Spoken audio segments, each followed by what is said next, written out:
नमस्ते मेरे प्यारे स्टार गेजर्स। सदियों से इंसान सोलर इक्लिप्स के सेलेस्टियल बले को देखता आया है। ये सेलेस्टियल अलाइनमेंट के फ्लीटिंग मोमेंट्स, जहां चांद थोड़ी देर के लिए सूरज को ढक लेता है, हमारी कल्पनाओं को मोहित करते हैं और वैज्ञानिक क्यूरियोसिटी को बढ़ाते हैं। लेकिन क्या हो अगर हम जब चाहें तब ये इक्लिप्सेस बना सकें? एक ऐसे फ्यूचर की कल्पना कीजिए जहां हम सूरज के आउटर एटमॉस्फेयर कोरोना को कभी भी स्टडी कर सकें बिना किसी सेलेस्टियल मैकेनिक्स के झंझट के। दोस्तों, ये है पिप्रोबे 3 का वादा, एक मिशन जो सोलर ऑब्जर्वेशन के एक नए युग की शुरुआत करने वाला है। अभी तक कोरोना की हमारी झलक नेचुरल इक्लिप्सेस के फ्लीटिंग मोमेंट्स तक ही सीमित रही है, या कोरोनाग्राफ्स नाम के इंस्ट्रूमेंट्स के थ्रू, जो आर्टिफिशियली सूरज की डिस्क को ब्लॉक करके इक्लिप्सेस की नकल करते हैं। लेकिन इन मेथड्स की अपनी लिमिटेशंस हैं। नेचुरल इक्लिप्सेस टेम्पररी और अनप्रिडिक्टेबल होते हैं, जबकि कोरोनाग्राफ्स चाहे कितने भी सोफिस्टिकेटेड हों, स्ट्रे लाइट को पूरी तरह से खत्म करने में संघर्ष करते हैं, जिससे कोरोना के फेंट डिटेल्स छिप जाते हैं। सोलर कोरोना प्लाज्मा का एक सुपर हीटेड हेलो जो सूरज की सरफेस से लाखों किलोमीटर्स तक फैला हुआ है, सूरज के बिहेवियर के कई सीक्रेट्स रखता है। कोरोना को समझना स्पेस वेदर के मिस्ट्रीज को सुलझाने के लिए क्रूशियल है। सूरज से निकलने वाले एनर्जेटिक आउटबर्स्ट्स जो सैटेलाइट्स, कम्युनिकेशन नेटवर्क्स और यहां तक कि अर्थ पर पावर ग्रिड्स को भी डिसरप्ट कर सकते हैं। अपने महत्व के बावजूद कोरोना हमारे सोलर सिस्टम की सबसे रहस्यमयी ऑब्जेक्ट्स में से एक है। इसका स्कॉचिंग टेम्परेचर सूरज की सरफेस से लाखों डिग्री ज्यादा कन्वेंशनल अंडरस्टैंडिंग को चैलेंज करता है। कोरोना इतना गर्म कैसे होता है?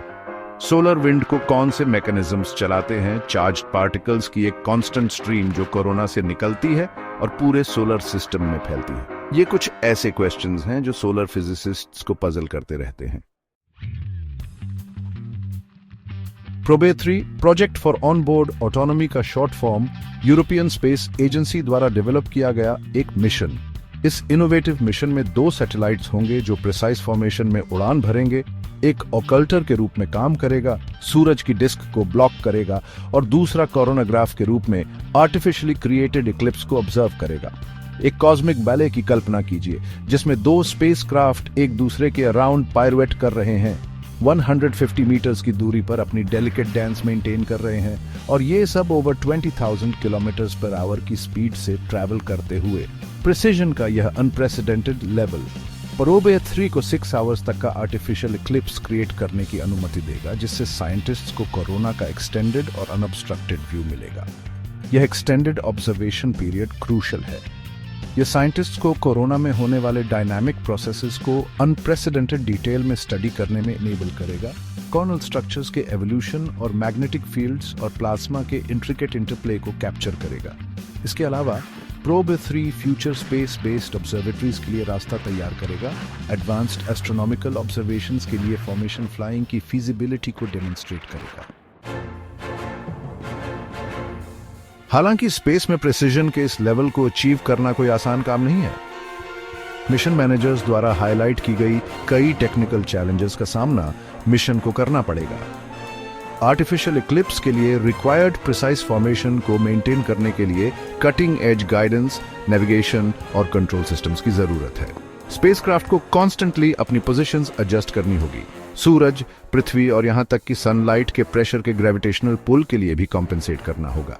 इसके अलावा ऑकल्टर सैटेलाइट को सूरज की इंटेंस हीट और रेडिएशन को झेलना होगा, जो एक स्मॉल एरिया पर फोकस्ड होगा। इसके लिए इनोवेटिव थर्मल प्रोटेक्शन सिस्टम्स और रोबस्ट मटेरियल्स की आवश्यकता है, जो हार्श स्पेस एनवायरनमेंट को विथस्टैंड कर सकें। इन चैलेंजेस के बावजूद प्रोबे 3 के पोटेंशियल साइंटिफिक रिवॉर्ड्स बहुत ज्यादा हैं। यह मिशन हमारे सोलर कोरोना की अंडरस्टैंडिंग में रेवोल्यूशन लाने का वादा करता है। सूरज के बिहेवियर और हमारे प्लैनेट पर इसके इम्पैक्ट के बारे में वैल्यूएबल इंसाइट्स प्रदान करता है।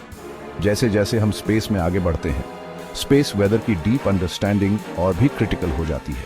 प्रोबे 3 सूरज के कोरोना के सीक्रेट्स को अनलॉक करके निश्चित रूप से हमारे टेक्नोलॉजिकल इंफ्रास्ट्रक्चर को सेफगार्ड करने और आने वाली जेनरेशंस के लिए सेफ स्पेस एक्सप्लोरेशन को इनेबल करने में एक पिवटल रोल प्ले करेगा।